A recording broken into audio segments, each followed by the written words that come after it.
Hello everyone, welcome to this video. So today we're going to be talking about tubular bells and how to mix them. So something that you first need to understand is that there are usually two main types of mallets to play tubular bells. You have the soft mallets and the hard mallets. So the soft ones will usually sound a bit more rolled off and a bit more gentle, but the hard ones will have a more metallic, bright tone. So usually for a pretty big symphonic piece, you want to use hard mallets. Soft mallets maybe for the softer parts, but yeah, it really depends on the tone you're looking for. Now, before you actually start considering EQ, compression and all that stuff, you need to realize that tubular bells are usually in the back of the orchestra. So usually they need to be kind of part of the room, you know, they need to have a big room sound because they're not going to sound good with a closed mic. They're not made to be heard with a closed mic. It sounds teeny, it sounds small. And it's going to sound more like a glockenspiel than it's going to sound like a church bell if you use a closed mic. So of course, if it's a special effect that you want, fine. But in 99% of cases, use trees, ambient mics, something that's a bit more distant to get the right kind of envelope to the sound and the right kind of tone to the sound. So now that you picked your mics, so here I have just a tree mic for my tubular bells. There is one more thing that you can consider. I mean, two more things, mainly EQ and compression to shape the sound further. So let's just listen to that without my processing. I just wrote some random strings under that, so don't pay attention to that. It's just to give a bed to the sound, but that's not interesting at all.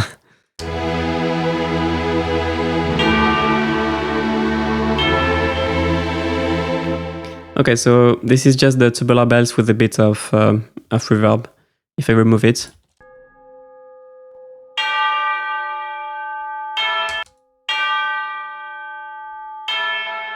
Okay, so just a bit more reverb to integrate them in the room. Now, the thing is, sometimes, especially with hard mallets, they can still sound a bit too small. So if you want to shape the sound and kind of shape it a bit more towards a church bell sound, what you can do is EQ. So the idea is just to cut the very highs because with distance, the very highs would be absorbed in real life. So if you want to give more distance, it's usually a good idea to cut the highs.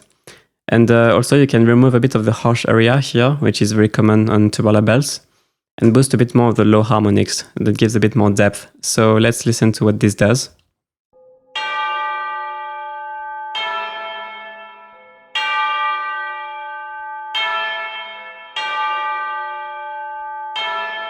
Right, it gets a bit rid of the kind of immediate clickiness, if you know what I mean, and gives a bit more depth to the sound.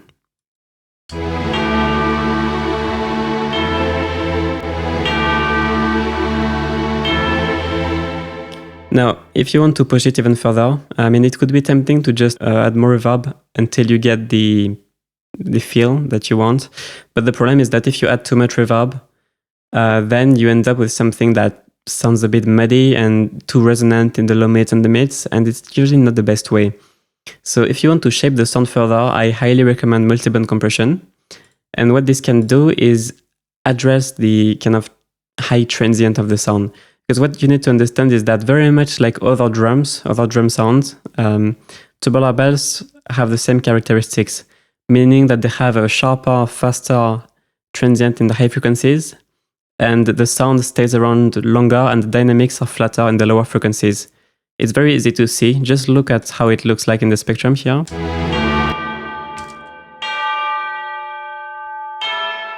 You can see the high frequencies are poking, coming in and coming out very quickly.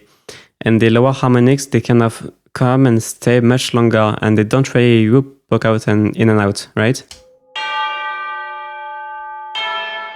So what this means is that in context of the mix, your ears will usually catch on the high treble first.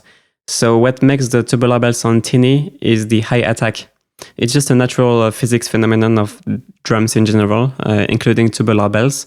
But if you want to fight this effect and get off a bit more of a deeper tubular bell sound without having to drown it and make it muddy, a good way is just to multiband limit the high end. So we use a very high attack, a short release, hard knee, even some look ahead and a very high ratio. And what this does is that it controls the transient and the metallic transient.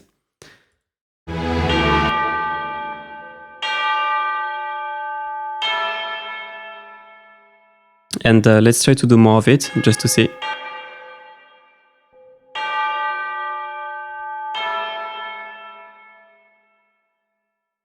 Right, this kills the attack to some degree.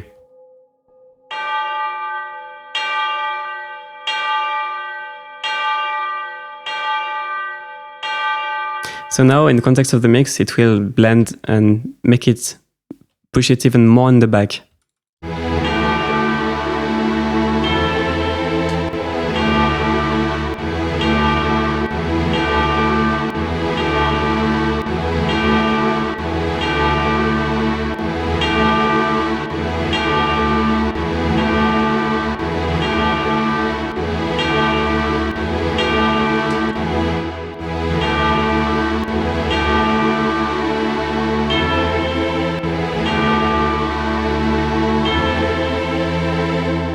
See that? So obviously if you do too much, it can sound a bit weird.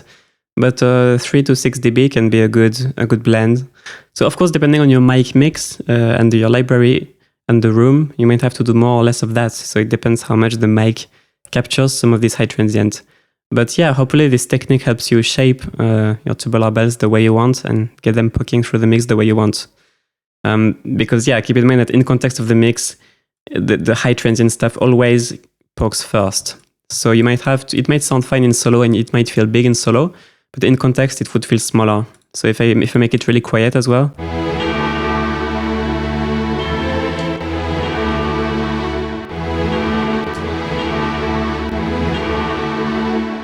Right? If I just keep these highs.